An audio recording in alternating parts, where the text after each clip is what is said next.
Buen día. A continuación les hablaremos un poco sobre la disputa y el conflicto que está pasando en el Sahara Occidental. Esta zona que ha sido bastante conflictiva a lo largo de los años, lo cual nuestros compañeros a lo largo del video estarán hablando un poco de su contexto histórico, cómo surge y contestarán preguntas como el por qué sucede y cómo es que sucede. Porque esta zona es bastante problemática a la hora de involucrar estados y actores que están a la vanguardia de esta zona. Por ejemplo, España y Marruecos son dos países que están en la disputa bastante por esa zona por el hecho de su ruta comercial y su situación económica. De igual forma estaremos hablando un poco sobre dos definiciones que son bastante importantes y que pueden ser similares: Estado y nación. Son palabras que básicamente en el lenguaje común pueden ser muy normal, pueden ser iguales, pero tienen una diferencia, lo cual mis compañeros adelante a lo largo del video estarán mencionando cuáles son las diferencias y su respectiva definición. De igual forma, para finalizar, pues tenemos la relación que tiene este tema con su importancia para las relaciones internacionales, dando una respuesta de cómo es que esto afecta a las relaciones internacionales y de qué manera nosotros como internacionalistas podemos darle un punto diferente o una ruta diferente para poder darle una solución a este conflicto, a esta disputa que a lo largo de los años pues no se ha podido dar. Actualmente esta zona es todavía muy conflictiva porque los actores buscan rutas comerciales, buscan tener cierta parte por su delimitación geográfica. Gracias.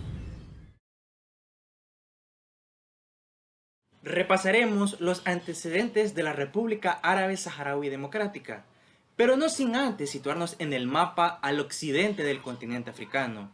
Sombreado con color rojo se encuentra una nación anclada y asentada sobre el desierto más importante del continente africano y uno de los más representativos del mundo, el desierto del Sáhara, un desierto que abarca la parte norte del continente africano, en donde a lo largo de su historia han habitado mayormente personas nómadas, marcadas por la difícil forma de vida de este entorno. Es ahí, en un territorio de casi 270.000 kilómetros cuadrados, principalmente de arena, con un clima árido y escasamente poblado, que es el objeto de una disputa territorial que se remonta al siglo XIX. Es al oeste del desierto del Sáhara, donde se encuentra una nación reprimida desde la ocupación española en 1884, tras los acuerdos de Berlín conocidos como el Reparto de África, cuando el Reino de España se presentó con pruebas irrefutables e innegables, según alegaban los europeos, para que la porción del Sáhara Occidental pasara a ser parte de sus provincias en el continente africano, junto a la Guinea Española, hoy conocida como Guinea Ecuatorial, y con esto poder ampliar parte de su espacio vital a punta de un pensamiento de darwinismo político. Es así como tras el reparto de África en 1884 se crea la provincia española del Sáhara Occidental, que pasa a ser explotada por los europeos en materia pesquera y que sirve además como una ruta de aprovisionamiento para los navegantes españoles que circulaban por esa área del continente africano. Es tras la firma del Acuerdo Tripartito de Madrid en 1975 entre el territorio de España, el territorio de Marruecos y la República de Mauritania, cuando el pueblo de etnia berebere del Sáhara Occidental pasa a ser invadido por Marruecos en la denominada Marcha Verde, un suceso donde se da una invasión y posterior ocupación militar de la entonces provincia española del Sáhara por parte del Estado de Marruecos, y como ya habíamos mencionado, se marca como fecha exacta el inicio de esta invasión el 6 de noviembre de 1975. En esa época, el gobierno español se disponía a abandonar el territorio como parte de la descolonización de África para la recuperación de las tierras del continente más golpeado por temas de colonización. Y es así como los marroquíes ven una oportunidad de hacerse con esta tierra rica en recursos y en temas de pesca. Desde 1975, el pueblo saharaui reclama su independencia como la República Árabe Saharaui Democrática. Incluso la ONU ha hecho un llamado a acciones que no se han concretado, pero seguiremos desarrollando el tema conociendo quiénes y qué intereses se tienen en esta región. Un breve repaso a los antecedentes del conflicto en la República Árabe Saharaui Democrática es lo que hemos desarrollado en esta breve intervención. Repasaremos más a detalle los actores involucrados en este conflicto. Desde 1975, el pueblo saharaui reclama su independencia como la República Árabe Saharaui Democrática. Incluso la ONU ha hecho un llamado a acciones que no se han concretado, pero seguiremos desarrollando el tema conociendo quiénes y qué intereses se tienen en esta región. Un breve repaso.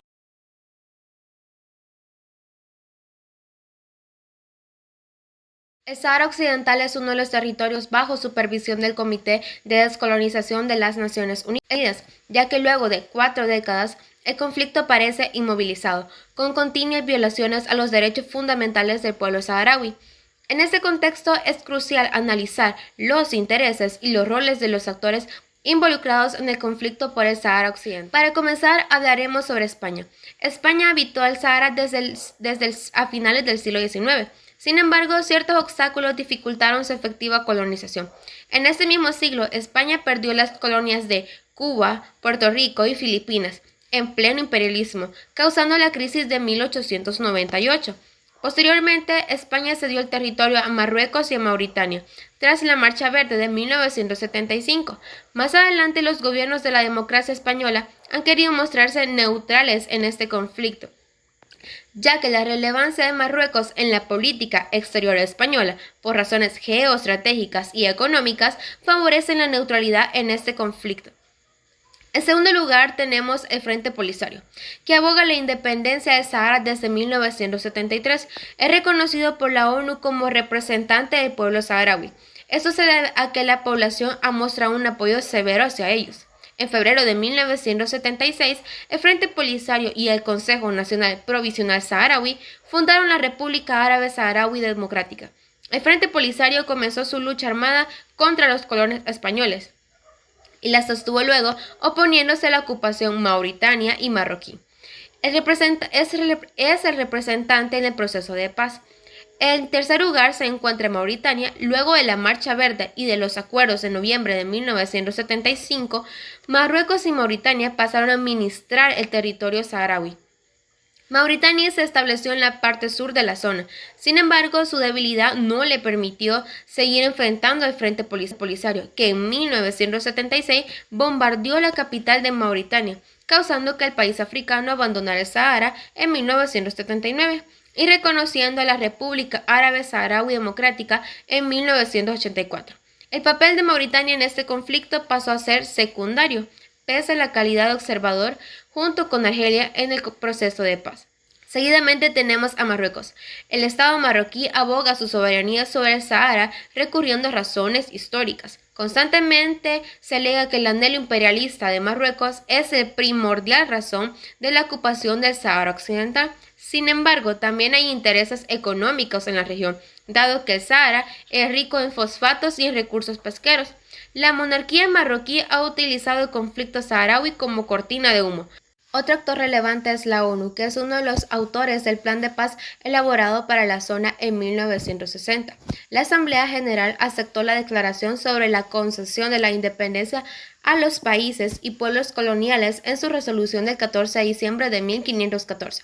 La ONU todavía no consigue soluciones eficaces en este conflicto y el plan de arreglo de 1991 quedó abandonado. En él se establecía un periodo de transición para preparar la celebración de un referéndum en el que la población saharaui podría elegir entre la independencia o la integración con Marruecos. Continuando tenemos a Estados Unidos. La descolonización del Sahara Occidental, llevada en plena tensión entre la URSS y los Estados Unidos, convirtió a los norteamericanos en aliados de Marruecos, evitando la independencia de un Sahara Occidental afín al bloque socialista. Actualmente Estados Unidos se inclina por la vía autonomista. Finalmente tenemos a Francia. Tanto Francia como Estados Unidos han cooperado con Marruecos por las conveniencias en el mercado de la zona y por otras razones históricas y geoestratégicas. Cabe mencionar la voluntad de Francia de controlar el norte de África, tanto en el siglo XX como en la actualidad.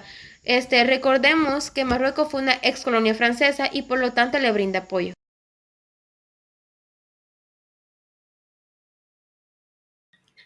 A lo largo del video hemos podido observar tanto mapas dinámicos como ciertos actores internacionales involucrados en el conflicto. Sin embargo, llama la atención que nunca se ha ocupado para referirse al Sáhara Occidental el término Estado. Y es aquí donde vale hacerse la pregunta, ¿es lo mismo Estado que una nación? Bueno, la respuesta es que no, puesto que a la hora de referirnos a una nación estamos identificando a un grupo de personas las cuales tienen ciertas características como lo son su etnia, comparten una determinada lengua, al igual que una historia y por supuesto una religión, es decir, una identidad cultural muy propia. En el caso del pueblo saharaui, estamos hablando de una nación, puesto que cumple con todos estos requisitos, siendo que en temas políticos es representado por el Frente Polisario, para pasar de ser de una nación a un Estado. Entonces, ¿qué es un Estado? Bueno, es esa identidad jurídica, la cual cuenta con un gobierno, un territorio y una población permanente en la cual este gobierno ejerce una soberanía permanente y total. Ahora, en cuanto a la rama de la geografía política aplicada, se ha optado por la geografía de los estados territoriales, puesto que esta rama permite el estudio de la integración territorial y la evolución de las fronteras, y además cómo da nacimiento a un estado. En el contexto del territorio del Sáhara Occidental, esto se ve reflejado en 3 puntos, siendo el primero es que el conflicto se produce debido a la disputa pues de la integración territorial de esta región como parte de Marruecos. Aplicando este principio también nos permite analizar y cómo daría paso si fuera a cumplirse este escenario. Además de la determinación de si este estado debería de ser independiente o debería ser parte del territorio de Marruecos. Y con este tema permitiría, dependiendo de la decisión que se tome, pues dar paso al nacimiento de un estado y junto a la evolución de las fronteras y límites. Es decir, ya que la región pues históricamente ha tenido una evolución de sus fronteras, sobre todo gracias a la presencia y el avance del Marruecos sobre el territorio del Sáhara Occidental. La línea fronteriza es el trazo que marca el límite del exterior de un territorio de un estado, entendido como tanto el espacio terrestre, marítimo y aéreo, y sobre el cual éste va a ejercer su soberanía. Además que, bueno, en términos simples es la representación tanto física como legal de la separación entre dos entidades políticas.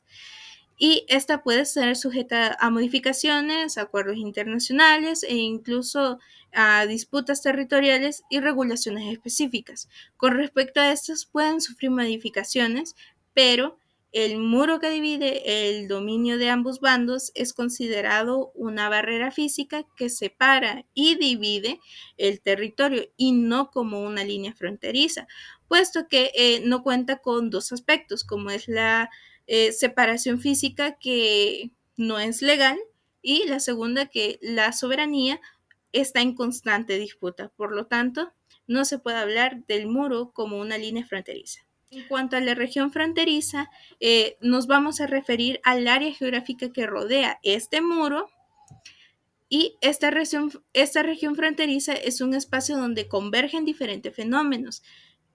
Uno de ellos, por ejemplo, es el efecto de la migración tanto del pueblo saharaui como por parte de los marroquíes con el dominio y asentamiento de las poblaciones en estos nuevos espacios.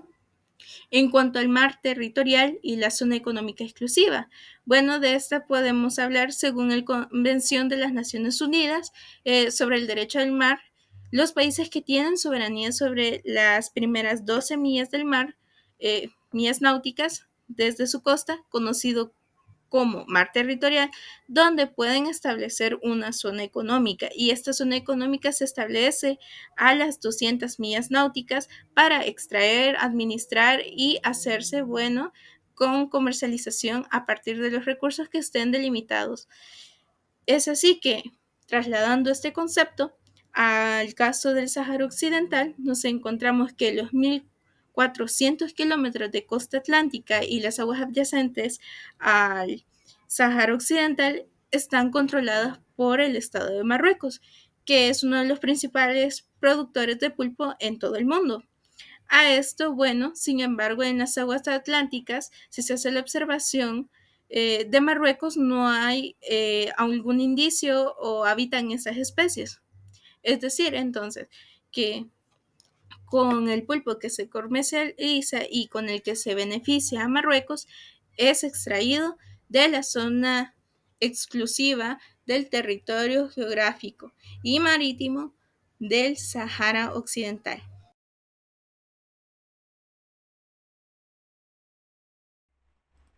Hola, yo les voy a hablar acerca de un tema de gran importancia en las relaciones internacionales, que trata sobre el conflicto del Sahara Occidental.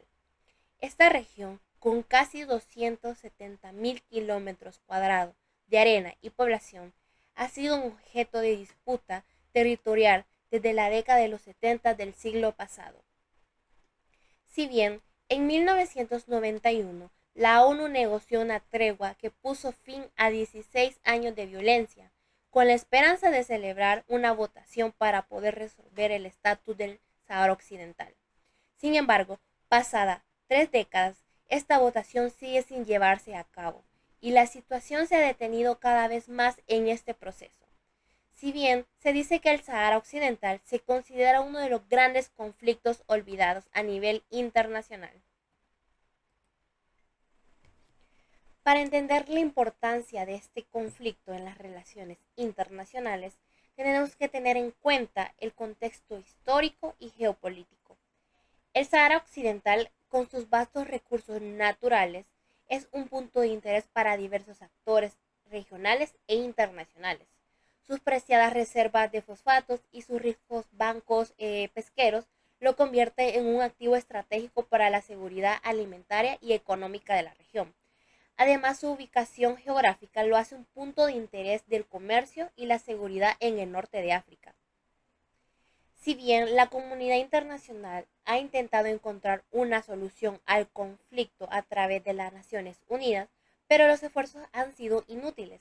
La misión de las Naciones Unidas para el referéndum del Sahara Occidental, MINURSO, se ha convertido en el espectador del alto al fuego, mientras que las negociaciones se han visto estancadas. Asimismo, se han visto cambios en la postura de algunos estados, como los Estados Unidos y España, que respaldaron cierta propuesta de autonomía de Marruecos, como la solución más realista a este conflicto. Estos cambios han fortalecido la posición de Marruecos y dificultado la búsqueda de una solución debido a las diversas posturas. Esto ha influido en las relaciones bilaterales y en la impresión internacional del conflicto. El conflicto del Sahara Occidental plantea importantes desafíos respecto al derecho internacional y los principios de autodeterminación del pueblo. Además, la prolongación de este conflicto ha contribuido a la inestabilidad de la región, lo que subraya la urgencia de encontrar una solución justa y duradera en este lugar, y así evitar pérdidas innecesarias en este conflicto. En resumen, podemos decir que el conflicto del Sahara Occidental trasciende las fronteras geográficas de la región y se convierte en complejas dinámicas de poder, intereses geopolíticos y desafíos humanitarios en el ámbito de las relaciones internacionales. Este conflicto no solo representa el desafío de la paz y la estabilidad del norte de África, sino también plantea interrogantes fundamentales sobre el respeto del derecho internacional y los principios de autodeterminación de los pueblos. La persistencia de esta disputa territorial sofoca la legitimidad de las normas y los tratados internacionales que buscan garantizar la paz y seguridad global. A su vez, la comunidad internacional se enfrenta a la urgente tarea de abordar este conflicto de manera integral y constructiva. Es necesario el compromiso de todos los actores involucrados, tanto a nivel regional como a nivel internacional, para encontrar una solución justa y duradera que respete los principios de los derechos y la seguridad de todas las personas involucradas. Este proceso de resolución requiere el enfoque multidimensional, que no solo aborde las cuestiones políticas y territoriales, sino también las necesidades humanitarias y los derechos fundamentales de las poblaciones afectadas. La comunidad internacional debe trabajar en la estrecha colaboración con las partes de este conflicto, así como las organizaciones de la sociedad civil y agencias humanitarias para encontrar una solución viable y sostenible.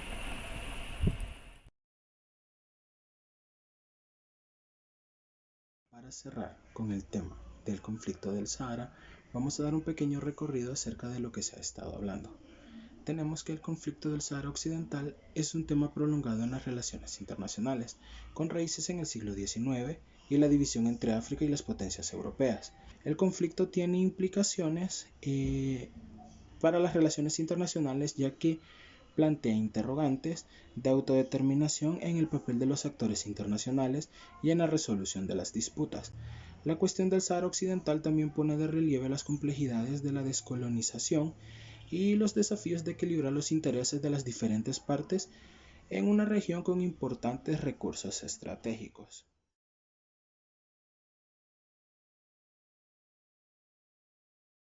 La resolución de este conflicto requiere una comprensión matizada de los actores involucrados y los principios en juego y los caminos potenciales hacia una solución justa y duradera. La comunidad internacional, incluyendo las Naciones Unidas y las organizaciones regionales, tienen un papel principal, muy fundamental para que desempeñen y facilitar el diálogo, promover el respeto de los derechos humanos y trabajar hacia una resolución pacífica y justa que defienda los derechos de todas las partes involucradas. Muchas gracias, les agradecemos su atención y con esto concluimos el tema.